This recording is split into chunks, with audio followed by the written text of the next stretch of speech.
for poor people in developing countries who've seen their incomes rise, hundreds of millions of them in the last 20 years? Most people would say yes. Is it good for consumers in the West? Most people would say yes. Is it good for workers in the West? That is a much more difficult question. And which workers? Is it good for investors in the West? If you have Apple stock, you would certainly agree. If you have stock in Ford Motor, you're not so sure. So we're going to talk about some of those issues through the prism of people who are on the ground watching some of the changes from Asia, as well as people watching it from more 30,000 feet level, Mike Spence and Nolene Heiser from the UN. So with that, let me just introduce this pretty amazing panel that we have. Asif Ibrahim from Bangladesh is next to me. He's vice chairman of the New Age Group, which is in the garment industry. He's also the chairman of BUILD, which stands for Business Initiative Leading Development. And that's a public-private dialogue that's really aimed at expediting both economic growth and the policy reforms necessary to create it. He's also the former president, of the Dhaka Chamber of Commerce and Industry. Nolene Heiser from the UN and SCAP. She's the most senior UN official in Asia Pacific. She's Under-Secretary General of the UN. She's Executive Secretary of SCAP, and that stands for the Economic and Social Commission for Asia Pacific. I know all of you know that, but there's going to be a quiz later about what SCAP stands for. Sak Safana is chairman of the Cambodia Development Resource Institute. He previously served, he has a long resume which you can read in the program, but he previously served as Cambodia's Commerce Secretary, where he negotiated Cambodia's WTO accession. So you have a pretty unique view on things. And Michael Spence is our pointy-headed academic. No. He's academic council chairman of the Fung Global Institute. He's an authority on developing country growth, and he won the Nobel Prize in Economics in 2001. His most recent book is The Next Convergence, The Future of Economic Growth in a Multi-Speed World. What I'd like to do is ask each panelist to open with a brief discussion of the points of this topic that most matter to them. Give us their thoughts, and then we'll dive a little bit deeper with some discussion amongst the panel and reserve, of course, the last portion of the time that we have for questions from all of you. So, Nolene, could I please ask you to go first? You have a really interesting view. Give us the overview of this subject. Thank you very much, Robin. Can you hear me, or do I need to take this one? Is that right? You need to be consistent. No.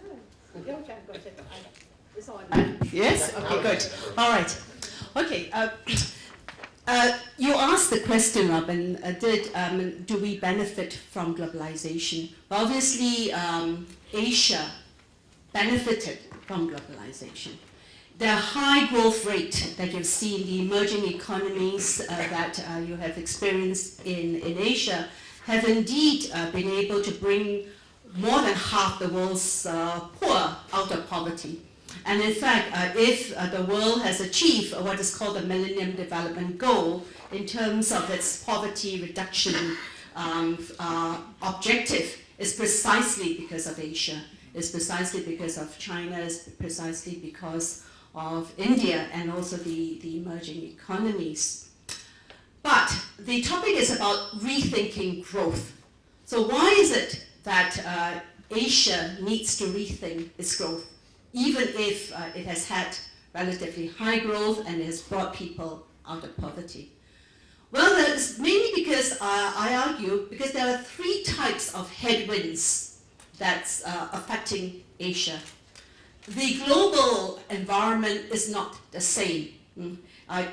Asia cannot, and we've heard it several times in the morning and even in the early afternoon, Asia can no longer export itself out of a financial crisis. It could do that in 1997, but because of the global economic crisis, mainly in the G3 countries, and because of the debt, fuel issues in many of these countries, the export market is shrinking, and therefore the export growth model that Asia has been using is no longer appropriate. It cannot be the only driver of growth.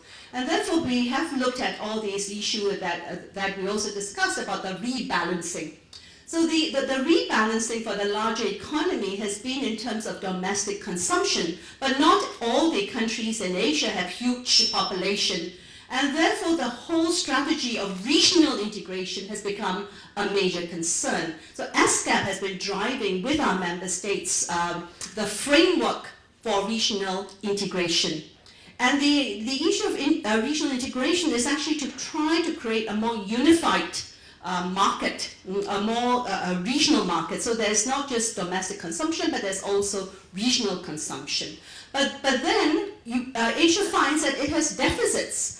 It has infrastructure deficit, it has norms and standards deficits, it has governance deficit, and therefore the role of the United Nations has been to look at the cross-border issues and also some of the standardization and the norms and standards that would allow the connectivity agenda.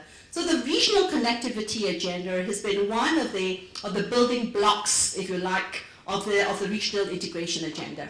It is, of course, ASCAP has set up, the maps for the Asian Highway and recently the Trans-Asian Railway. But it's beyond that. It's not just about the hardware of connectivity. It's also about the software of connectivity. It's about your institutions, about your people-to-people connectivity. It's about your the customs, your vehicle, your road standards, and so on.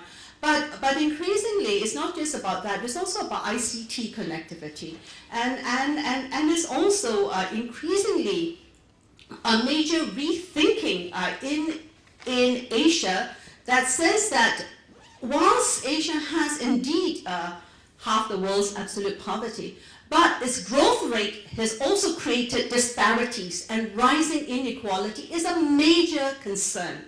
And therefore, if they are really serious about trying to expand aggregate demand, they need to actually increase the economic and the income security of people. And therefore, how do you find new drivers of growth? By actually addressing inequality as a new driver of growth. In other words, it is not like a trade-off, because before Asia used to look at it as you grow first and you redistribute later. But now the rethinking is that how do you find new models of growth in such a way that you can create much greater aggregate demand, and the only way to do that is through higher income security, through better jobs, through greater quality access to new opportunities, including innovation, and also through safety nets, because Asia, unfortunately, unlike the West, is one of the poorest in terms of social protection systems. So that's one headwinds, the economic headwinds. I'm going to come very quickly. And the second one is that the ecological headwinds. This is no way in which we can grow first and then clean up later. I think we all realize that health is a major concern. If we keep on polluting, the last section says that we need some amount of pollution. I'm not sure what that actually means, but the problem is that we cannot live with dirty air, cannot live with dirty water, we can't have our food supply chain messed up, we can't be messing up our land, but at the same time creating an economic model that is so fossil fuel dependent that it actually contributes to the climate change issues that also bring about extreme weather conditions that affect business, including the value chain. I mean, you just think of the floods. I had lived through the floods, 6 countries in the ASEAN region, and all the value chains got affected, but not just in the local economy or the regional economy, but all the way in the economy of the US and Japan and so on. So the second headwind is the ecological headwind that needs rethinking. And again, this can be used as a new driver of growth. If we can look at low carbon green growth and what type of technologies and what type of new markets could be opened up, I think that there's a tremendous opportunity to bring the sustainability agenda on board in a big way. And finally, I know I'm running out of time, in the inclusiveness agenda. And this is a social headwind. We are so divided in our societies along the fault lines of ethnicity, of religion, of politics, and we can go on and on and on. And therefore, how do you actually develop social inclusion again as a driving force of this transformation? So I would then end by saying that Asia is indeed rethinking itself. It is reinvesting in itself, and it can do so because it has actually a reserve of about almost $7 trillion that's not used wisely. I mean, there's all these discussions about the elements of a financial architecture. ASCAP is actually looking at some of the regional architecture that can release some of these reserves to actually invest in the economic and social and environmental infrastructure that will allow us to have a new script in this development journey, which we hope will be more inclusive, more sustainable, and at the end of the day, more resilient. Let me stop there. Thank you very, very much. Can everyone hear me? Yes. Sounding much better than a microphone that beeps. So we've got three headwinds then. One is that Asia needs new drivers of growth. Another is Asia has to face the ecological headwinds that are out there, the dirty air, the dirty water, and the unsafe food. And Asia needs to be more inclusive. Yes. That's the main point. Sok, let me turn to you, please. Give us the perspective that you see from Cambodia.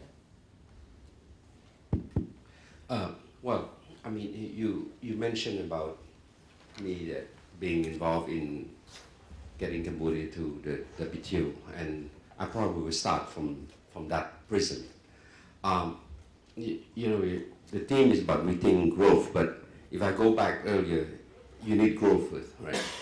In the case of Cambodia, it's very much path dependent. A lot of decision that you see is happening in the country is very much driven by historically influenced decision.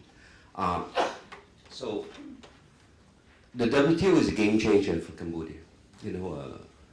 Most of you know the historical past, the Khmer Rouge starting the year zero on this genocide. So we start basically with nothing, right? And now, 20 years later, we're about to graduate from at least the LDC status. 2015 or 16 at most, we will move to a low middle income country. 20 years earlier, more than 50% of Cambodians live below poverty line. 20 years later, we're down to 20% now. So the growth is there, but I would say Cambodia's growth is very much dependent on globalization. And it is the WTO that changed the whole thing, the whole country landscape, right?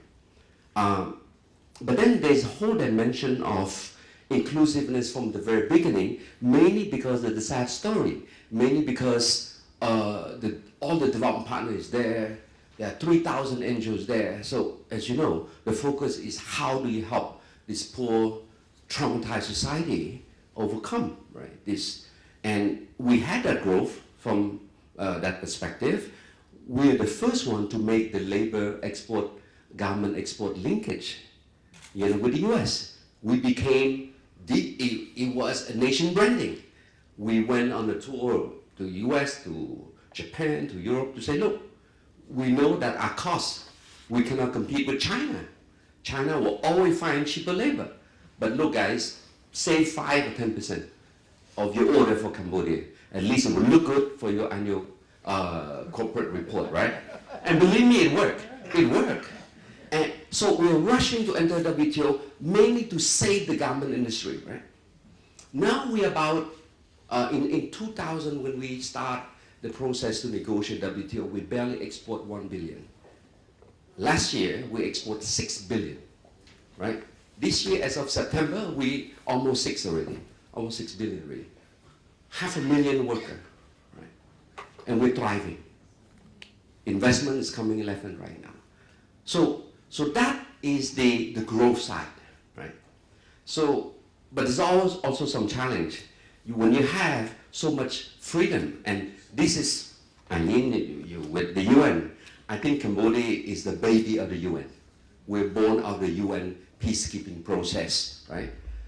But with this Big Bang approach came also some dark side. Too much freedom. You have 3,000 NGO now, right? You don't know who are the real NGO, who are not the real NGO. So there's a lot of abuse anyway. You know, just because you're NGO doesn't mean you always are the real NGO. And you see the challenge now is how do you make sure that this thriving civil society who are helping the industry to grow do not turn to a politicized, driven agenda that will ultimately drive the industry to the ground through strike, through labor movement, everything. We have 300 or 400 factory, but we have 2,700 union, right? So it's good to be in business, to be in union. So why work? Just start a union, you know? No, what I'm saying, I'm joking a bit, but the point is that there have to be a balancing act between clear responsibility to the worker to make sure that they have a good working condition, but we have to also make sure that the UN, the donor-driven paradigm for the last 20 years, do not become the very weapon of our own destruction. So here I'm talking again, rethinking growth, but it's more about rethinking paradigm, a new paradigm. Cambodia, when we graduate in a couple of years, we should not think about aid dependency. And the problem is about when you aid dependency, well, look, we have a good labor factory initiative, right? Where you have the ILO to go and inspect the factory, and if they find something that is not meet the international labor standard, they will disclose and the ministry will just shut the export, right? But then, you see, it's all the donors are involved. And with the donor are driven agenda, right? So at the end, you don't know whether, this agenda will actually helping or hurting. And I think that the biggest challenge for a post-country like Cambodia, who grew exponentially through all this help, that at some point, the same very help will become the same very, the demise, right? So here, I think we have to look from that side, but we have to look more inward. How do you build more sustainable capacity of the local? How the donor also have to learn to respect the local as well, right? How do you build, how does the state will, in fact, have stronger public-private sector partnership, for example, public civil society partnership, for example, more capacity building into skill, more capacity building into soft skill, help them to become good manager of this factory, because we find one of the biggest, I would say, political scandal when our king father passed away, right? So, we're a monarchy. So the country is in mourning. So some of the factory workers don't want to go to work because it's a mourning period. And one Chinese lady, who is a foreman, she was so mad that the worker don't go to work, she took the picture of the king and she tore it apart. I tell you, had it not, if it's not a Chinese person, she'd probably be mobbed down already, right? But see, these are the sort of cultural insensitivity, that, what can I say? But again, we have to start looking more inward to understand and appreciate more the culture, the local, and then this is where I think more how I see the future. Rethinking, redirecting, but more inward toward self-sustainability and more respect for the local. Very interesting. All right, Asif, can I ask you to talk about Bangladesh and about your thoughts? I mean, you are, after all, you represented the garment industry, and we've had such an incredible, series of disasters in the Bangladeshi garment industry, you're coming from a very different place, actually, than Cambodia. Give us your thoughts. Thank you very much. Thank you very much. I think it's finally You come can on say board. thank you one more time. Thank you very much. Thank you. Thank you, Robin. And first of all, thank you for inviting me here. And I'm really honored and humbled that I'm in the presence of such panelists who are absolutely, in terms of intelligentsia, absolutely ranks up there with anybody else in the world. Now, Bangladesh case is very unique. Bangladesh, we achieved our independence in 1971. And we inherited a lot of problems. We have had a very large population and a very small geographical area. And unfortunately, the geographical position of the country is such that we are always, unfortunately, every year hit by natural disaster, be it mainly floods and other issues. Now, since the late 70s, after the government liberalized the policies of privatization, the first industry that started to take shape in our country was the garment sector. And from early 80s, it started flourishing. And basically, all these industries were initially set up by entrepreneurs because the initial investment was very low, and then the working capital requirement was also not very high. And at that time, one of the pioneers of our industry established a mechanism called back-to-back letter of credit, which meant that you could actually finance your working capital from the master letter of credit that you would get from your customer. Now, in the 90s, this industry started growing and started to move out of these apartment buildings and go into bigger premises. And that is when the issues of compliance started coming in. You see, because that's when, from the initial subcontracting factories, when they started exporting, all these issues of safety standards and those issues started coming in. But however, unfortunately, we haven't been able to, I'd say, address those issues in a very strong manner, perhaps because the industry grew at such a fast pace. It grew at an average of more than 21, 22, 23% every year. And now we have close to $21 billion worth of garment export out of Bangladesh, and we have 4 million workers. And you'd be very amazed to know that almost 80% of the workers out of these 4 million are women. And for a primarily Muslim country like Bangladesh, it has done a major role in terms of emancipation of women in our country. Now, addressing the issue of going forward, I think this is a very challenging matter because every year in Bangladesh we bring in close to 2 million people into the workforce. And we do not have enough jobs to provide for them. Hence, manufacturing sector is perhaps the only way we must move forward. There has been a growth in the service sector as well, but primarily manufacturing sector, and primarily because the garment industry is the main main sector where we can provide sufficient employment. That is the area that we have to base our growth pattern in. However, we have to look into the areas of addressing the issues of safety. We have to look into the areas of addressing the issues of inequality, as Nolin correctly mentioned. This model that we are currently following is absolutely not sustainable, because unfortunately, SOC would also perhaps agree with me that the model that particularly the garment industry growth in a country like Bangladesh has been based on what? Availability of low wages. And it has always been the trend of driving down the prices. Perhaps that led to the, I don't want to directly tag it, but perhaps that is what led to the collapse of Rana Plaza and factories and fire in other factories. So we have to look into the issue of fair prices for the garments made in these developing economies, where they're producing these products to slowly, export-led model to slowly move out of poverty. Now, to address the issues of inequality, Bangladesh is very proud to have Dr. Yunus, who's an advocate of social business. And recently we have started some initiative. He's set up a social business institute. We've been having social business labs. And we are trying to promote the concept of social business in Bangladesh. And he had invited all the private sector people who are already established, say in RMG sector or in other sectors, to look into this area. And we have had several labs, and I'm very happy to announce that some of us have already gone into in a very small scale to address these issues.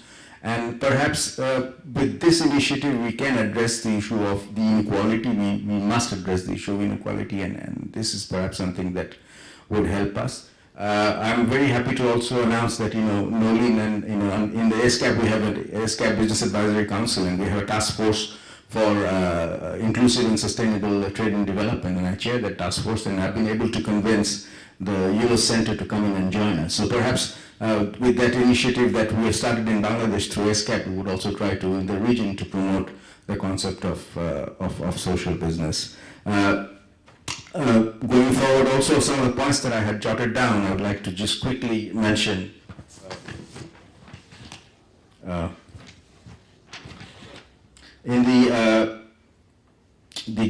Our growth actually has been accompanied by, as I mentioned, the rising inequalities. China and India, they're getting richer and becoming non-competitive in many of the low value-added products, like textiles. Some of these economies actually resorted to protectionism in the form of subsidies, tariffs, and quantitative and special restrictions, etc. But what is interesting is that some of these countries, because of the pressure of the consumers, of the buyers in the West, have actually started to address the issues of producing greener technologies, using mechanisms that would help them achieve the greener technology. But in future, the Asian growth, we must take into account social safety net, as was mentioned by Nolin, as this will become a major tool to support the vulnerable and marginalized people. Sustainable environmental supply chain is something we need to look at very seriously. We need to look at the issues of amending the labor laws in these particular countries, addressing the issues of minimum wage, a living wage which is sustainable, with which these workers can at least maintain a minimum standard of life, ensuring a proper work environment, ensuring working hours are manageable,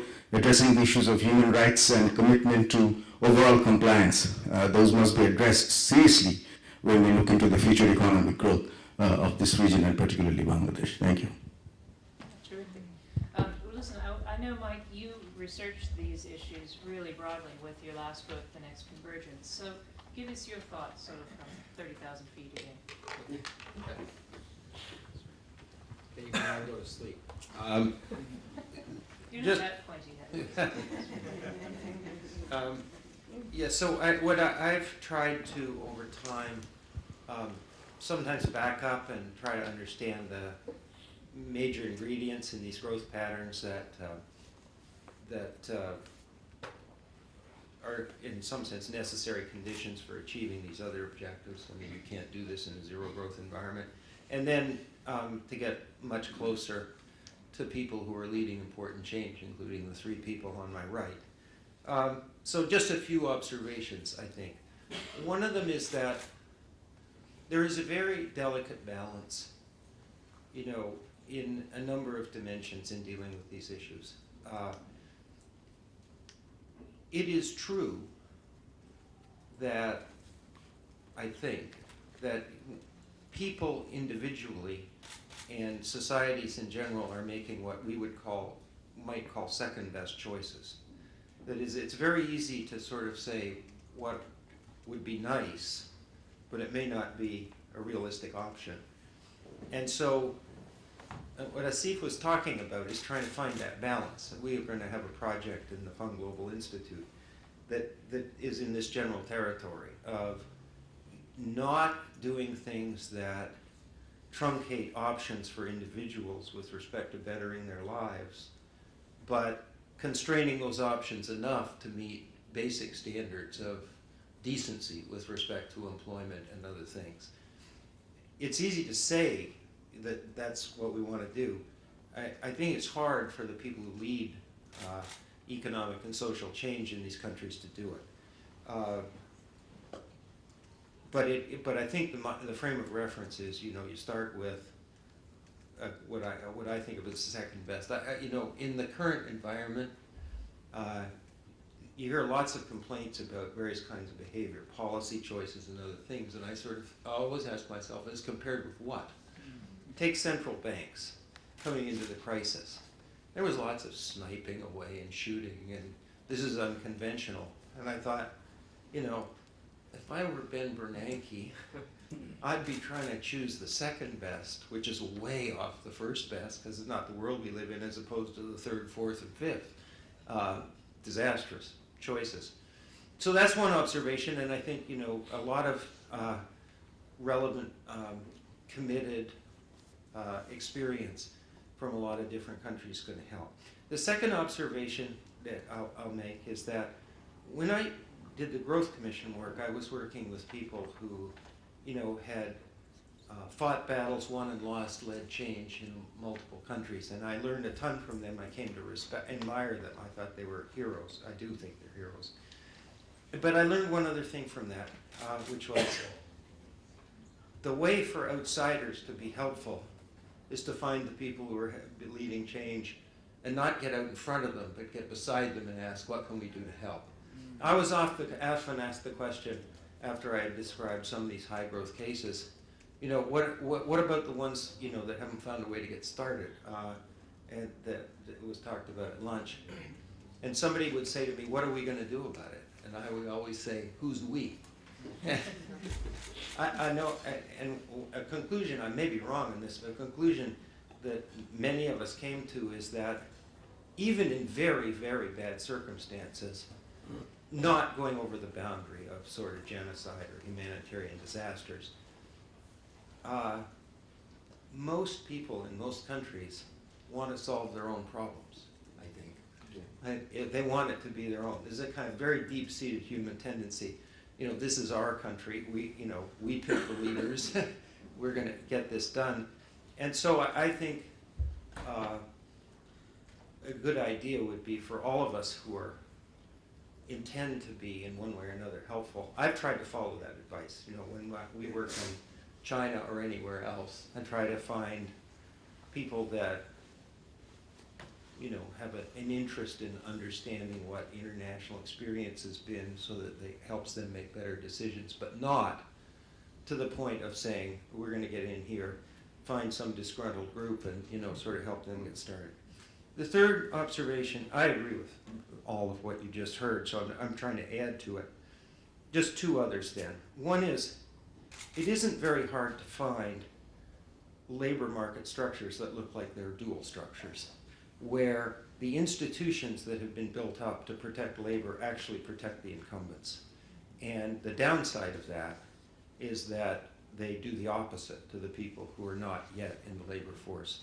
And this is a very hard problem, because if you go, I mean, South Africa would be an example of this for historical reasons. There's a massive group of people who are not in the formal labor force, and the structures make it more difficult than is ideal. But if you try to solve this problem by removing these, you know, call it rigidities in the labor market, basically what you're going into saying is, I know you all you people have jobs, but there's 30 million people over here who kind of like to have your job, so why don't we get rid of the barriers so they can compete for your job? Well, that's a winner. Economically and politically, because many of these institutions, labor institutions, are powerful politically. So I think we have to be quite creative, the leaders, the policymakers, in figuring out ways that don't block the paths for the people who need to enter the modern economy, without overly threatening the people who have already sort of made that jump. And the other observation is that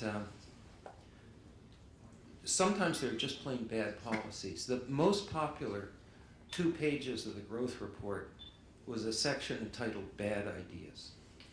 That was Monte Carlo's, you know, input.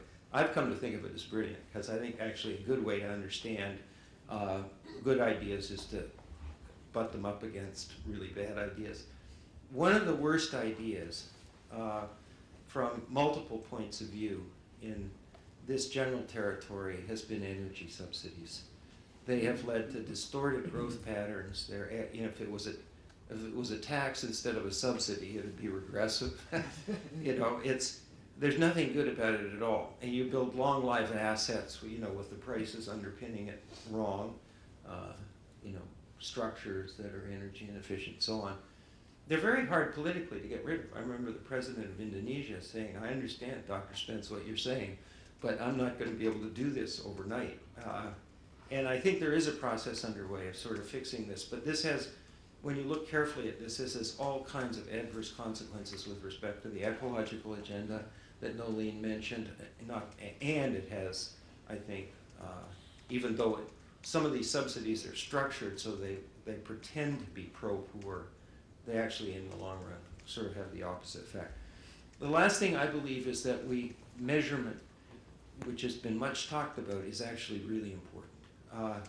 If you get up every morning, whether you're in a business or a policy-making position or almost anything else, and look at a dashboard of measurements of how you're doing, that includes things other than sort of the overall growth rate, you'll start to pay attention to it. And there's a major project now underway in multiple institutions. I think the one I know best is the World Bank, to generate not just the concept of what that dashboard might look like, but a commitment from businesses and countries to generate the data so you actually can do this.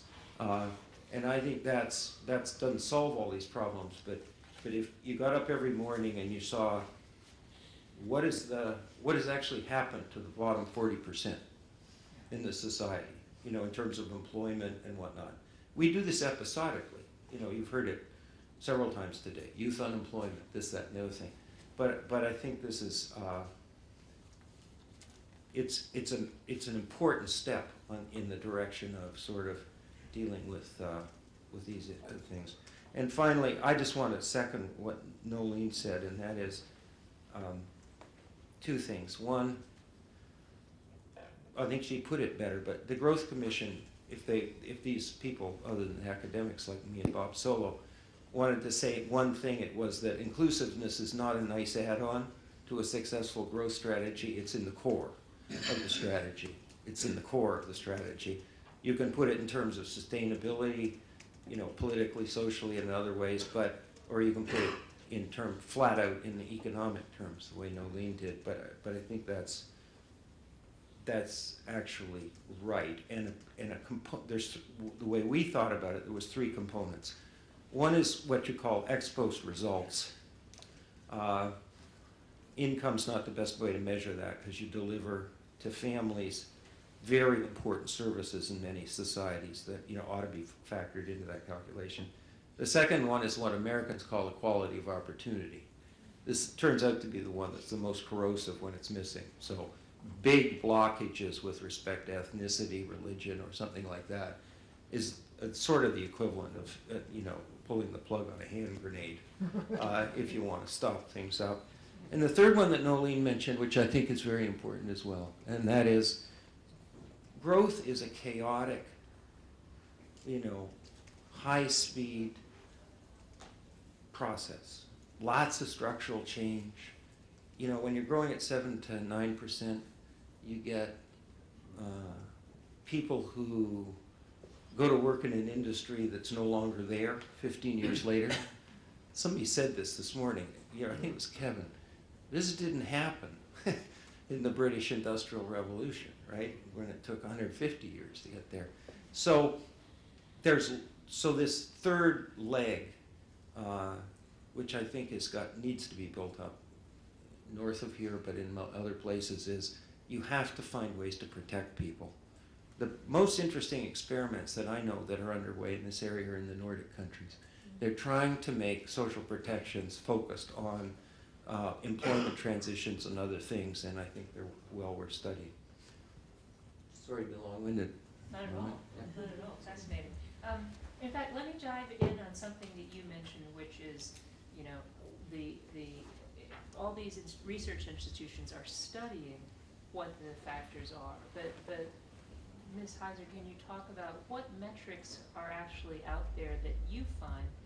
Let's assume that companies actually want to do what you say. They ought to participate in, you know, social development as part of the process. They should be good corporate citizens, is another way to put it. Part of the CSR. Yes, exactly. Triple bottom line, whatever jargon you want to use.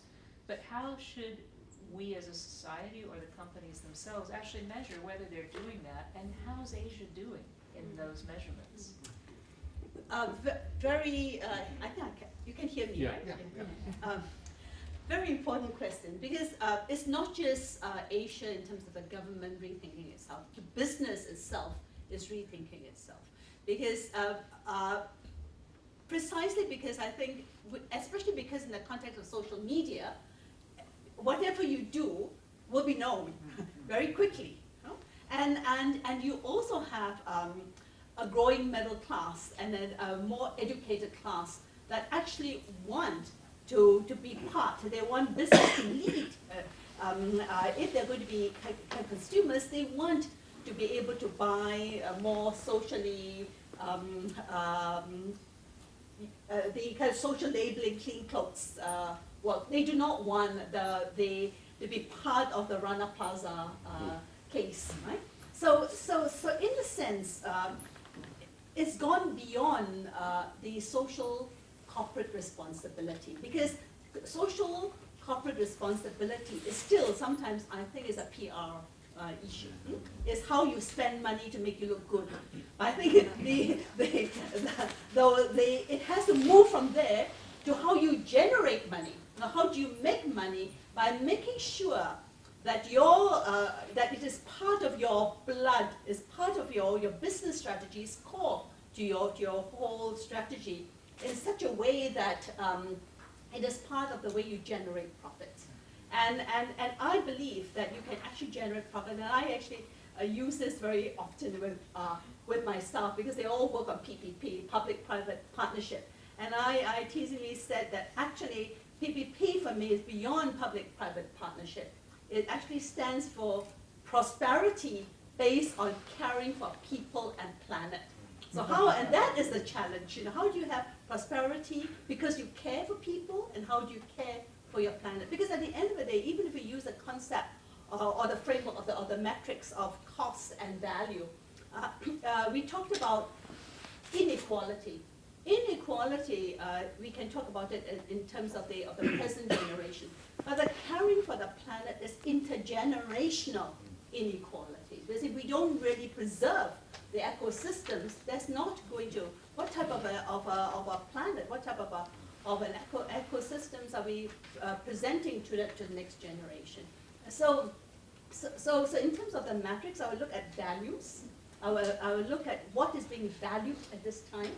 And I think the people value not just shareholder value, but there's a shift from shareholder value to stakeholder value.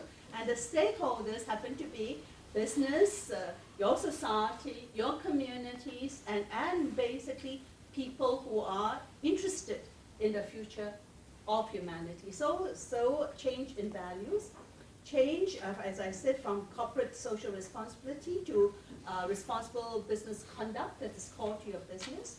I think even in terms of ratios, because we've heard this morning a lot about leveraging the ratio, what ratio, and this and that.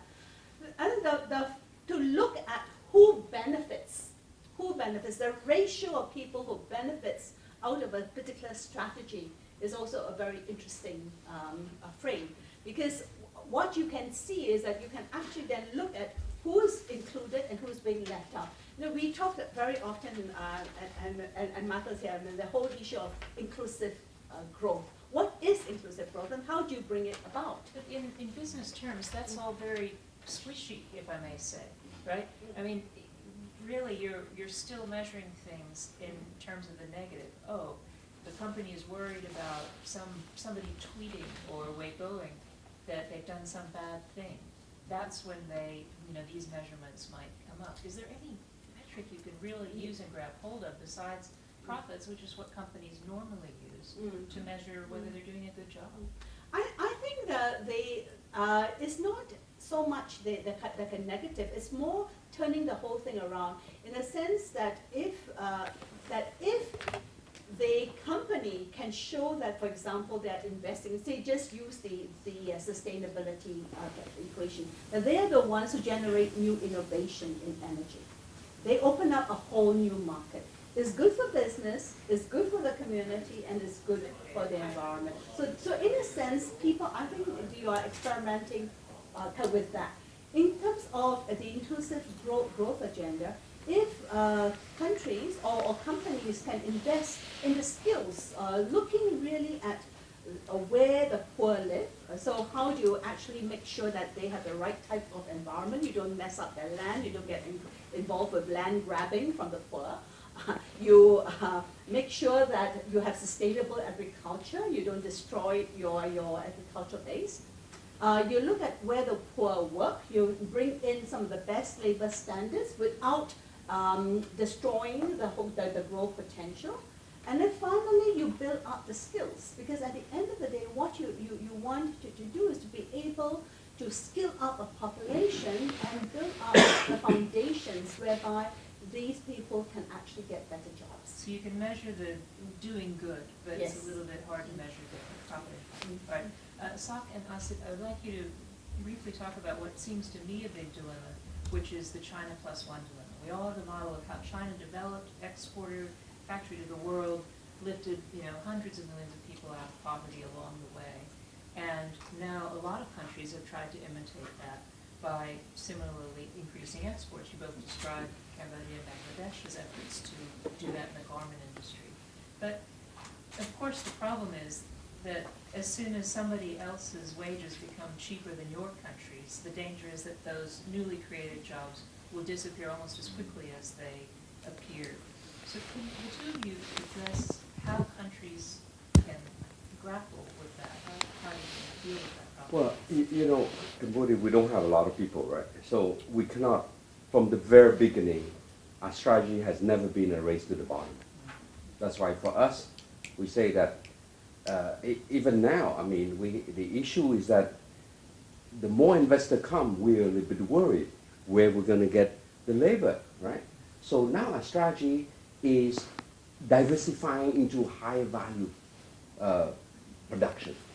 So now the Japanese coming in droves now, right?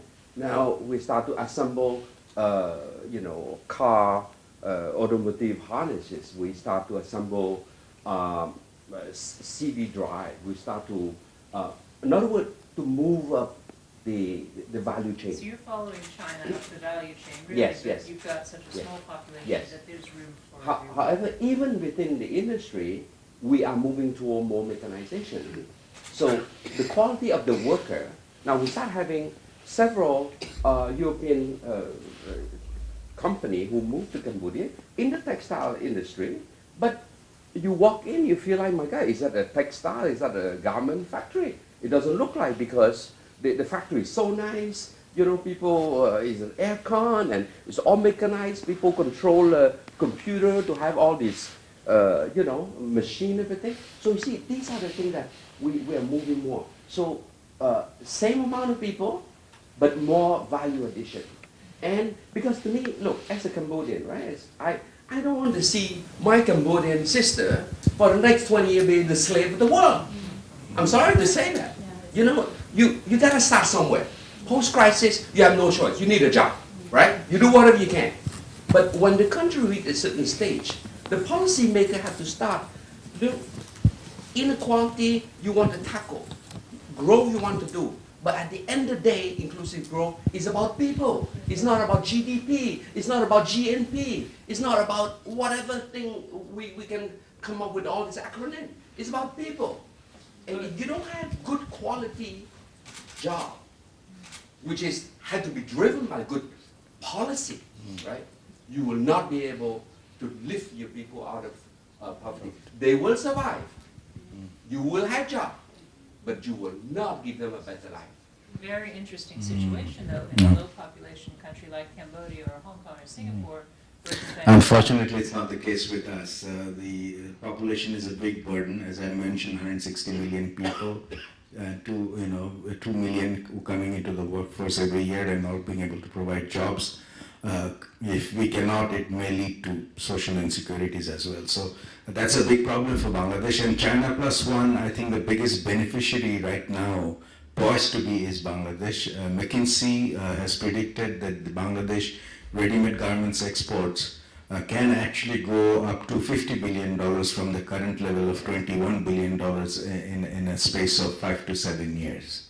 Now, for us, you can look at it from two perspectives. One is that, okay, fine, we'll be able to open up more factories, we'll be able to provide jobs to all these rural women who were basically, listening to their husbands and doing household chores. Now they come into the cities and they start earning at least, $60 to $70 a month and contribute towards the family income.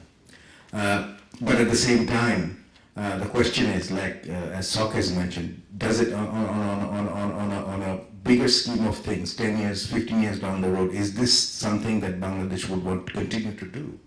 Is this something that is going to ensure that inequality issues would be addressed? Is this something that's going to mean that that particular woman from the village would be able to raise her living standard so that at least she can start earning in the range of $300 to $400 a month from the current level of $60?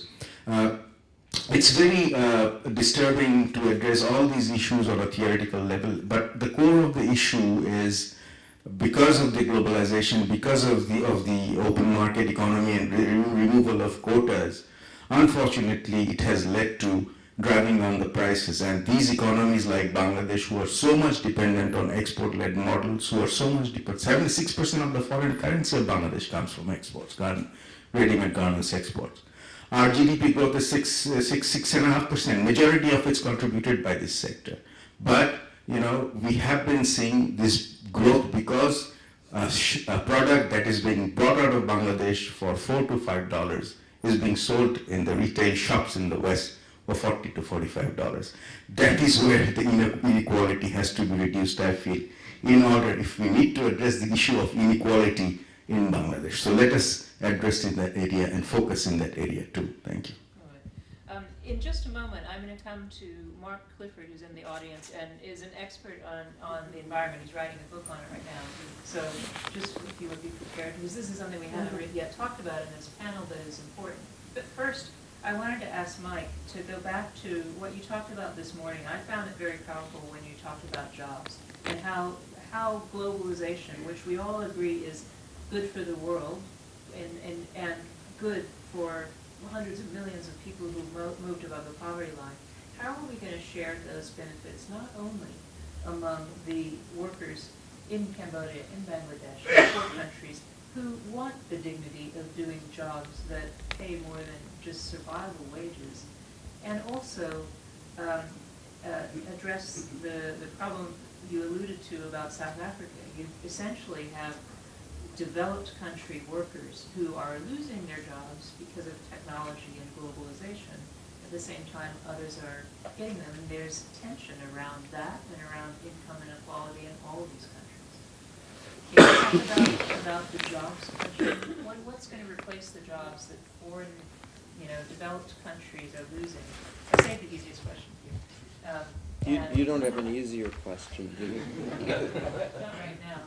So I characterize this as sort of something that we have to deal with over time, and no, I don't think anybody would have the arrogance to say they know the answers.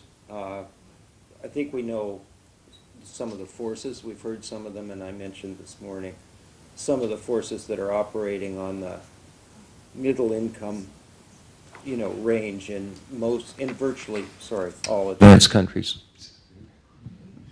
On volume. So let me say a couple of things. The reason these stories sound different at the developing country end is it does have to do with the size of the economy. So let me take our friends to the north. Up here there were 800 to 900 million people in the agricultural sector, 82% when the reform started.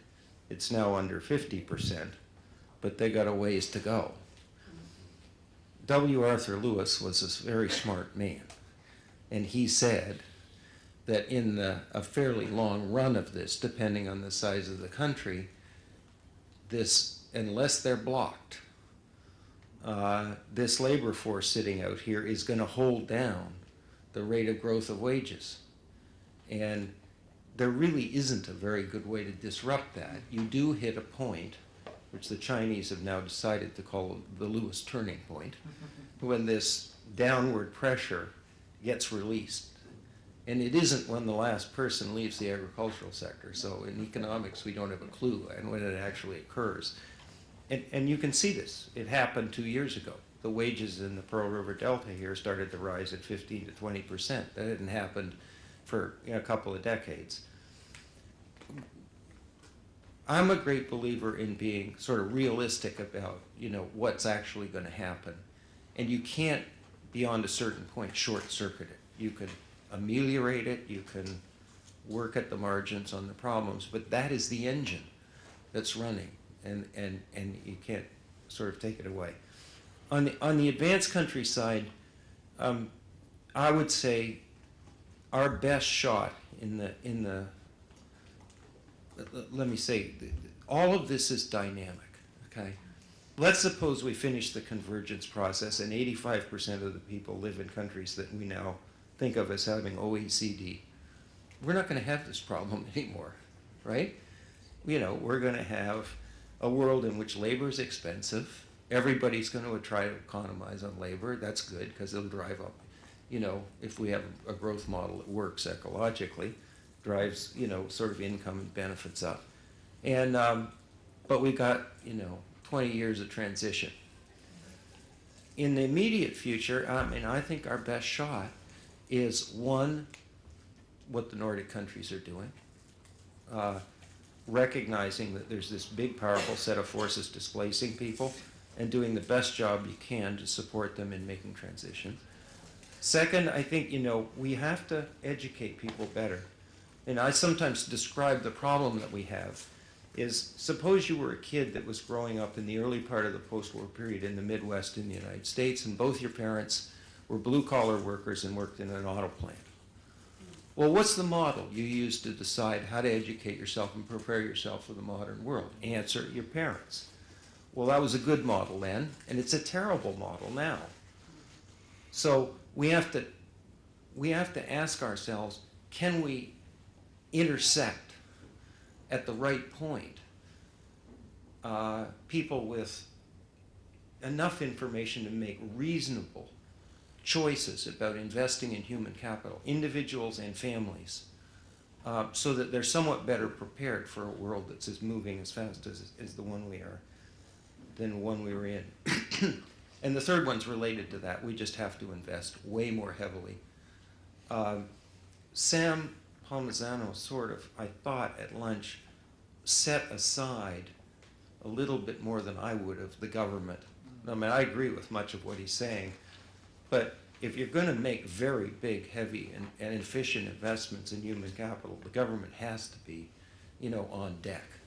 And so the most distressing trend that I've encountered in the last sort of decade of work is the downward trend in the quality of education measured by outcomes in a huge wide range of countries.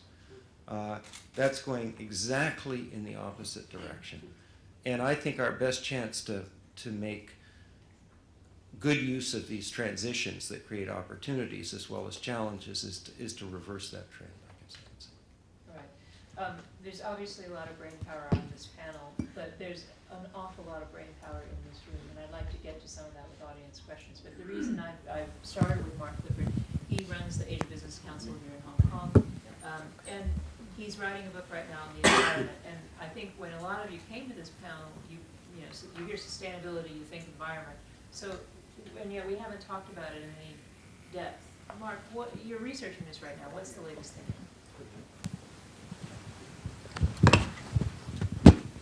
First of all, thanks so much, Robin. I'm actually doing the follow-on panel tomorrow, so come and hear Carl Ganter and others. No. It'll teach me to smile at the moderator again, but I wasn't planning to be put on the spot. But actually, I mostly want to use it to thank the panel and thank Robin and ask maybe a few more questions. It seems that you've talked some about the environment and a lot about labor.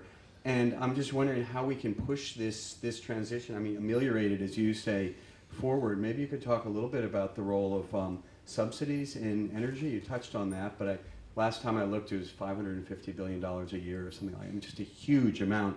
And then on the labor issue, it used to be that you could form a labor union, you could push up wages that way, but if you have a labor union in Bangladesh, people go to Cambodia or China or Vietnam. So is there any way of pushing this, I guess, we call the Lewis moment here in China, forward, or are we looking at a 20-year period? 20 years sounds pretty fast to me. I mean, that sounds pretty optimistic if the world's going to be wealthy and everybody's going to be pretty well off then. I'm not really sure if that's what you said, but I'm just, on those key issues, labor and the environment, what can we do? I think we have to work with economic forces, and my book is very much on corporate responses.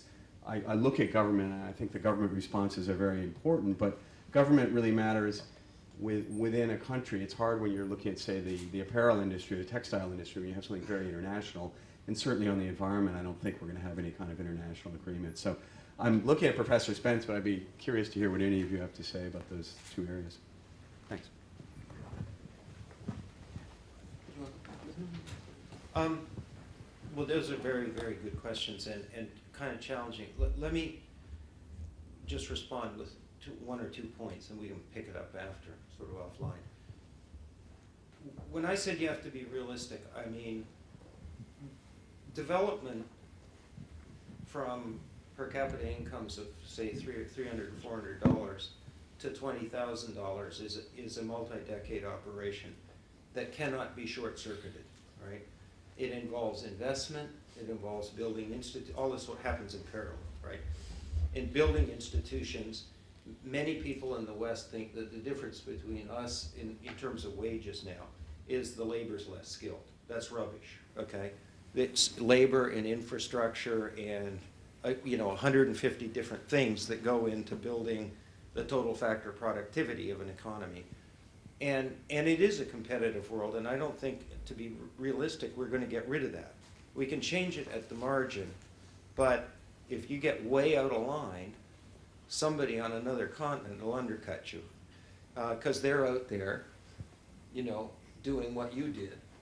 Give us 10% of the business, we deserve it, we'll create an environment that, works for you. And our plan is to go up this value-added chain just as fast as we can. I wanted to mention, CSR has been criticized in multiple dimensions because it has a little bit of sort of, buying the good housekeeping seal of approval without getting much done. Michael Porter, I think, correctly described a better way to think about this, which is on the corporate side, which is creating shared value. So that is the multi-stakeholder component to it, and it's a creative exercise. I mean, if you're brought up in the old kind of Milton Friedman conventional view of things, then you don't really know how to do this. You've got to sit down and think about it. It's probably different for different companies and different industries and so on. And to be honest, I don't know how you feel about it, but one of the most encouraging things that I see going on is, in fact, the high level of creativity that you could describe as falling under this heading that's coming from many from the corporate sector that's leading in the environmental area. It looks to me like an unbelievably successful start at a bottom-up process that, in the absence of some kind of top-down kind of global agreement on these things, is probably pretty important. Yeah. Other thoughts? Yeah. Perhaps, just to pick up on that, because I was part of the Secretary General's team for the Rio Plus 20 process, and there was something like about 700 commitments that came out for the Sustainable Development Agenda as a follow-up to the Rio Plus 20 agenda. And out of that, 181 came from the private sector. And in a sense, I agree very much with Mike when he said it's actually a very bottom-up process. People are not waiting for a change in the climate change regime in order to actually change some of the business model. And even you look at what's happening in say, the Republic of Korea, because I know the green growth agenda there for a very long time. But SCAP actually did a map of all the low-carbon green growth strategies of the private sector in the Asian region. And there were several hundreds of them. So in a sense, it could be a bottom up. I mean, it has not, the issues of scaling up. Is a scaling up that will make a major difference. But I believe that companies are struggling with this. Unfortunately, in the Real Plus 20, out of the 180 commitments that came out of the private sector, unfortunately, only 20 came out of Asia. The rest were multinational, the Unilevers and so on. And that made up less than about 13%. So I think there's a lot more, or is either it's not been reported or they did not participate. But this was just some of the examples which actually came out of the Real Plus 20 process. And now, of course, in New York, there's a whole discussion of what the Sustainable Development Goals should look like. And Secretary General Ban has indeed engaged private sector, and there's a whole discussion of what this must mean for business. All right, other questions? Yes, sir. I wonder whether the big data trends that Sam was talking about at lunchtime could be helpful in this respect. People tend to think about big data as a way of companies managing their supply chain and they know where everything's going. But in principle, with the right kind of labeling, it would also be a means that everybody would know where everything was coming from. And when people buy a garment, what they're actually buying is a garment plus a certain set of feelings about that garment. And if you look at the high-end luxury fashion, they're extremely good at that, and you kind of imagine the individual artisan toiling away in their Parisian atelier, etc. Now, with the advent of big data, it's possible to think about the individual factory of which this garment was made, the individuals who are actually making the factory, and possibly by making the whole process more transparent, it would be less commoditized, there would be more of a direct incentive to sell the experience, which you kind of talked about, I think, a little bit, and it makes it look good in your annual report. But big data might let you go a lot further in that respect. If I may. A good point there. You see, for the first time after the collapse of the Rana Plaza, for the first time in the history of the ready-made garment industry across the world, in Europe and in USA, in USA they have formed an alliance, which is of the retailers, 20 some odd retailers in USA have come together, and in Europe they are calling it an accord, where the major European retailers have come up together in initiative. And what they're doing now is inspecting all the factories in Bangladesh.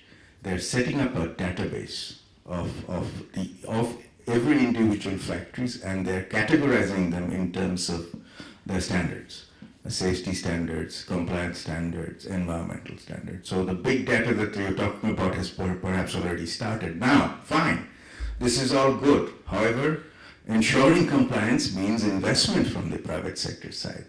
Would it reflect in getting additional bottom line prices that can improve the life standard of the workers in the factories? That's my question. Nick, I know you had a question. I saw your hand over. Well, yes, because beforehand, Robin, you told me I had to ask you a question. Thank you for following. Okay, that's great. Yeah, fortunately, there is a question I want to ask, which is a great coincidence. I had rather expected the session to be about sustainable growth, and I was hoping that we'd be discussing whether that is or is not an oxymoron. And it always worries me when the last few years we start talking about green growth as a way of comforting ourselves that it isn't. But even though we pay lip service so much to GDP not being the only measure, predominantly for policymakers all over the world and every newspaper that prints an economic story, it is the only measure. And yet, my understanding is that if you price the environmental destruction in China, their growth is already negative, but they think it's positive. So it strikes me as quite interesting that we've been talking for an hour and 20 minutes, and we haven't been facing up to this issue, that in order to get people out of poverty, we want to believe that sustainable growth is not an oxymoron, but we don't. Do we really ever examine whether it is, and if it is, what we're going to do about it? Question, obviously to be addressed by someone else. No, I'll take a shot at that. I mean, when I mentioned the World Bank things, natural capital is part of that exercise, and it won't be effective until there's a much broader commitment from business and countries. I mean, what Mahmoud Mohideen, who's leading this effort at the World Bank and was a member of the Growth Commission, told me that at best 10% of the advanced countries have the capacity to generate the data right now for the most basic dashboard. So what's the status quo right now is that there's a lot of people who think there's a lot of things that have to do with balance sheets that are a good idea, and we're essentially in no position to implement them right now. And it's going to take a lot of hard work and some arm twisting before we have the capacity to do this and report on a regular basis.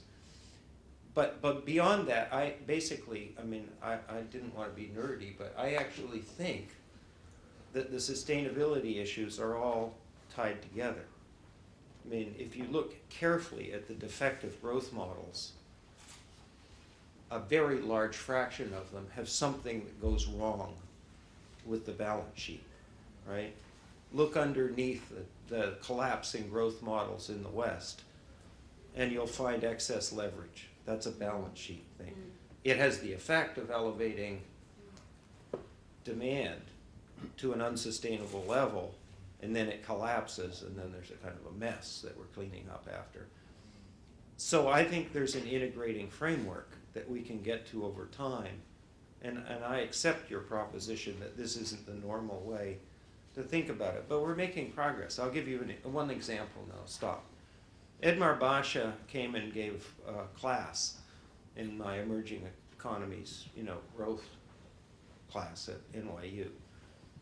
The Brazilian growth rate has dropped to about 2.3%, and everybody thinks this is a failure. So this would be an example of what you're talking about. And then he put up on a chart, both for the last 10 years and for the post-crisis period, the rate of growth of incomes by income decile.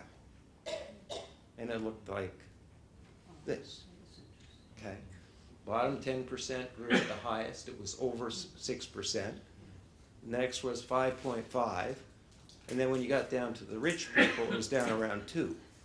So, and everybody knows this who knows Brazil, they're devoting a very significant fraction of the available resources to closing the dual economy structure, driving the Gini coefficient down from a starting point of 0.62, and looking at measurements that tell them a little bit, at least, about how they're doing on that front.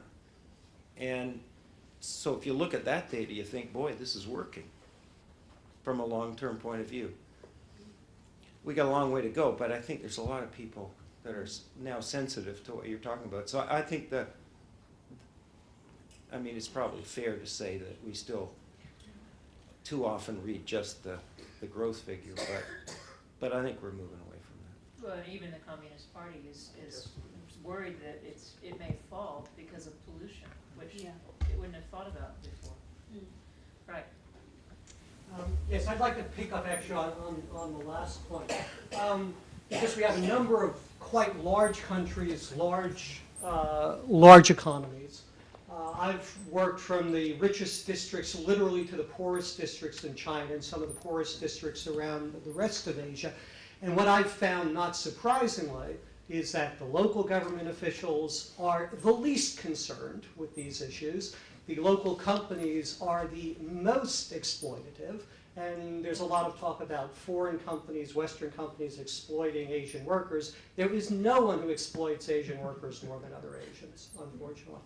And so when we have many countries where even at the national level, we're talking about constraints in terms of capacity to even, to formulate policy, to measure outcomes, how do we think about getting that same thought process down to the local level? You know, not to the richest districts in Shanghai, but to, you know, BJ Prefecture, poorest prefecture in the poorest province in China. How do we think about, not in the big cities, which have their own problems, but in rural areas where in South Asia, some places you'll have 60, 70%, you know, adult female literacy. How do we think about moving these ideas from national, which is tough enough, down to the local? Because as long as we have several 100 million, if not over 1 billion people in that situation, it sort of sets a floor that tends to drive other things down rather than up. Jillian, do you have any thoughts on that? You looked at it in so many different countries, I would think. Yes, the issue. Yeah, right. At the very end, it's really about changing mindsets. It is changing mindsets in order to change behavior.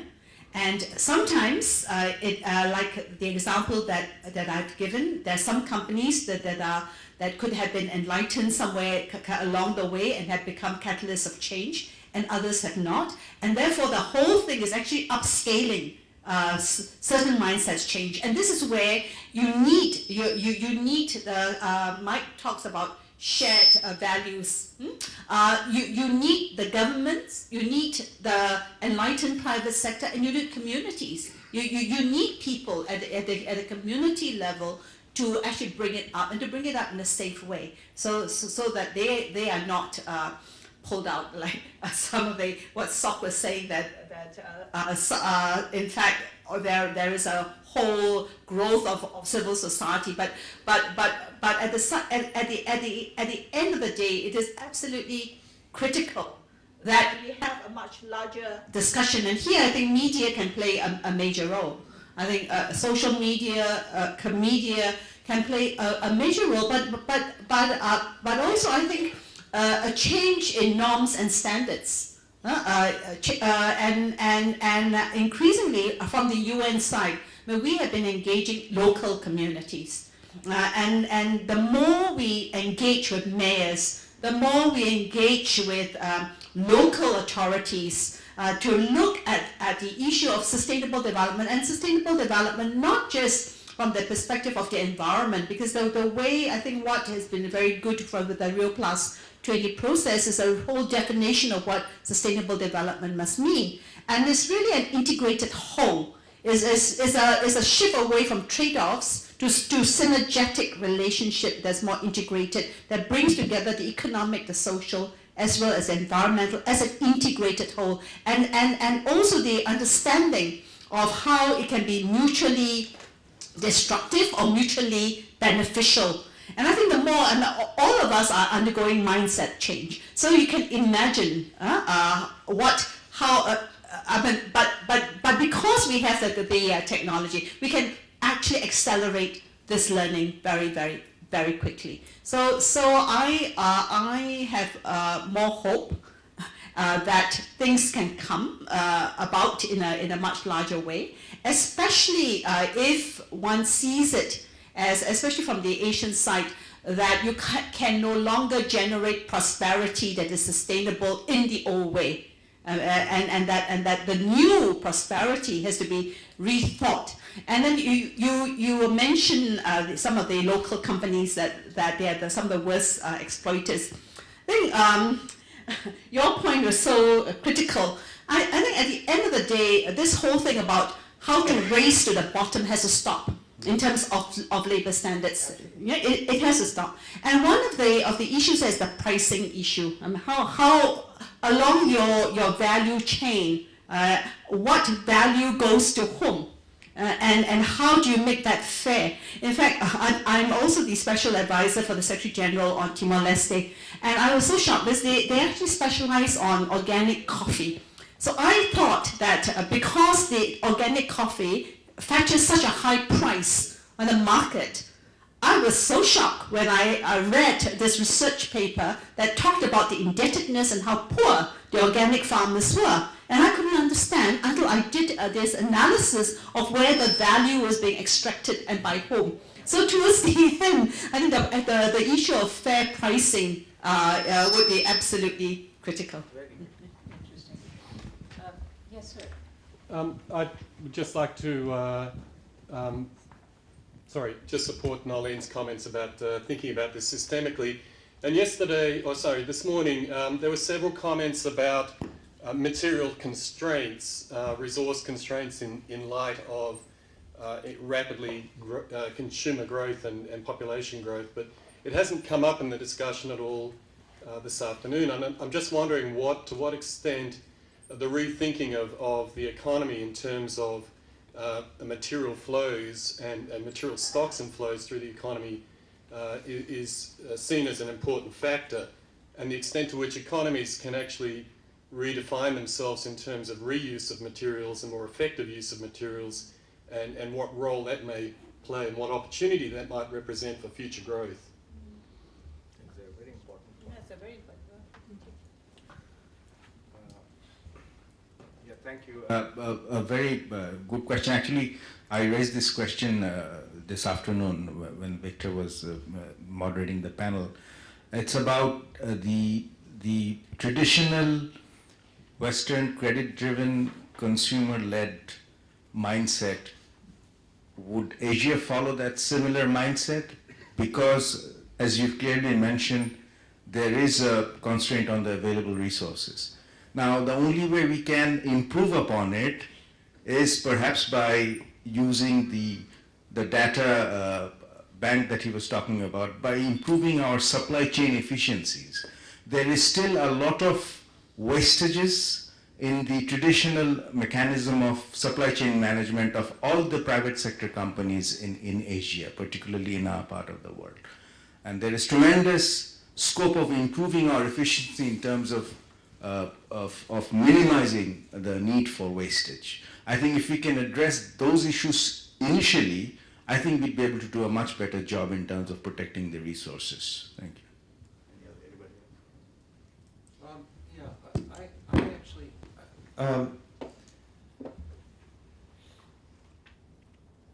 The global economy in the next 25 years will triple in size, right? So anybody who's sitting here thinking, I'm not sure the planet can stand this global economy at 70 trillion, probably ought to be shaking in their boots if we try this stunt at 200 trillion, which is where we're going. So the first answer to that in the early days of the climate change was, well, we can't withstand this growth.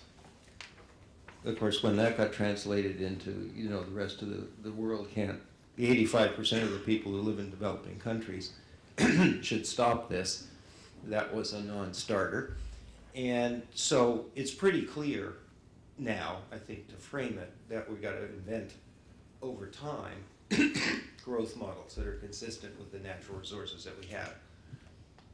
Most people I talk to think that we can get about half of that done. If you scale this problem at a global economy that's triple the size, then careful management of materials, some creativity,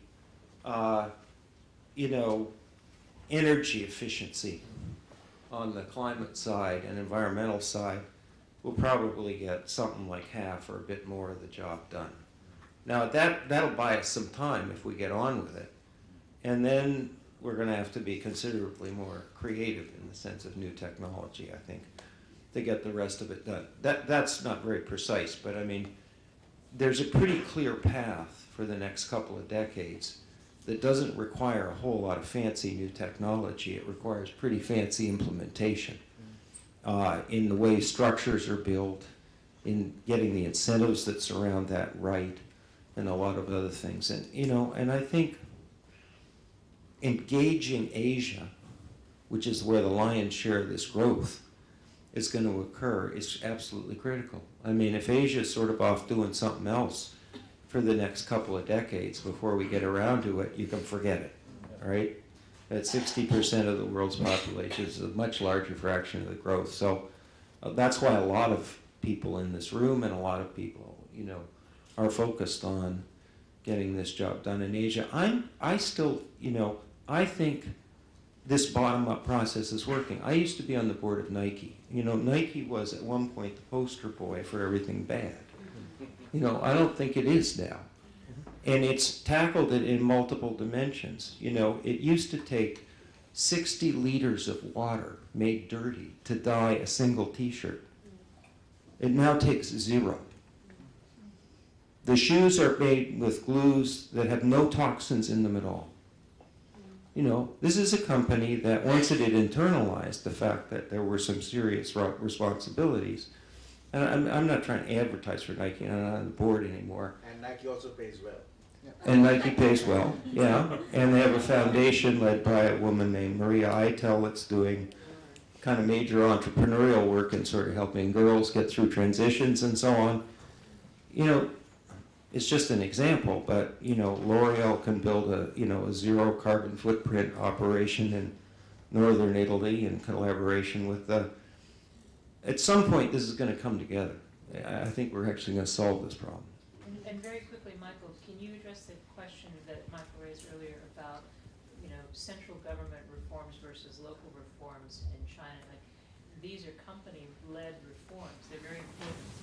What happens if you're a local government official in China? China itself, Beijing's spending a lot on environmental improvement. What's going to drive that? Yeah, I was going to comment on that. So solving this problem is very different. This is where it becomes context specific, right? So China is very corporate, right? They have an incentive structure. If they want to change the behavior down there, they got to change the incentive structure, and that's both penalties for severe penalties for corrupt or inappropriate, abusive behavior, stealing land and stuff. And then they've got to stop rewarding them, you know, in terms of their future in the Communist Party by building infrastructure and growth. Now, they have very funny ways of doing it. I remember I once got on an airplane in Nanjing, flew to Qingdao to meet the mayor, and he wasn't there. I was a little pissed. And so I said, slightly rudely, where is he? Well, he and every other mayor of a major city in China and every provincial governor and party secretary had been called to Beijing to go to a weekend seminar, the title of which was How to Stop Over Investing in Infrastructure. It's just an example, but they did this more recently, but it had to do with sort of stop this discussion of constitutionalism and all that stuff that from that's not what they're going to do next.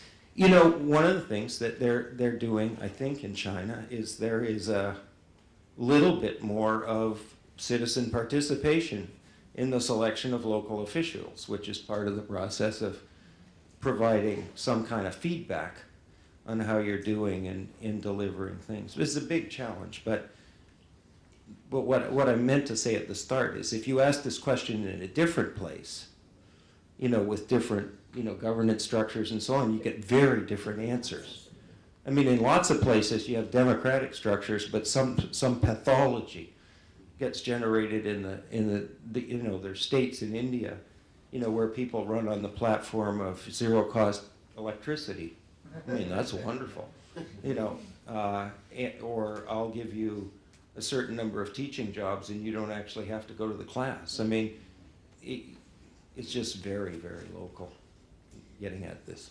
As always, we have far less time than we need to discuss all these important questions with a pretty incredible panel. And I've been given the sign that it's time. We must, I'm so sorry, go to the cocktail party. Priorities. Michael, it's a pleasure. Yeah, You have to visit Cambodia. Yeah, I know I do. Actually, I was just going to say the same thing to myself. I'm so glad you're moving in multiple dimensions in terms of productivity. I think that's great.